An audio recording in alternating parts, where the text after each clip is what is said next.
ও বনলতা দিদি, তুমি আমার খিটকেলের জীবন থেকে সরে যাও।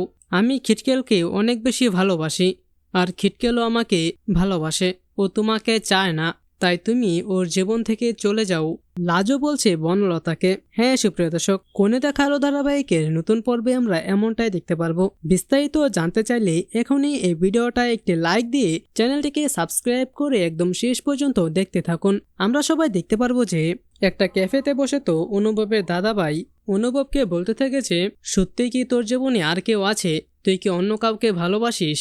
আর তখন অনুভব তাকে বলতে থাকে যে আমি যদি বলি হ্যাঁ, আর তখন তো এই কথাটি শুনে দাদাভাই অনেক বেশি অবাক হয়ে যায়। আর অন্যদিকে আমরা দেখতে পাই যে লাজু যখন ঘরে একা দাঁড়িয়েছিল তখন বনলতা এসে বলতে থাকে যে লাজু, তুই শুধু এবার দেখ, মাত্র 2 দিনের মধ্যেই ওই অনুভবকে কিভাবে রোমান্টিক করে তুলি। তুই দেখে নিস, এই মানুষটাই কয়েকদিন পর আমাকে ছাড়া দুনিয়ার সবকিছু অন্ধকার দেখবে।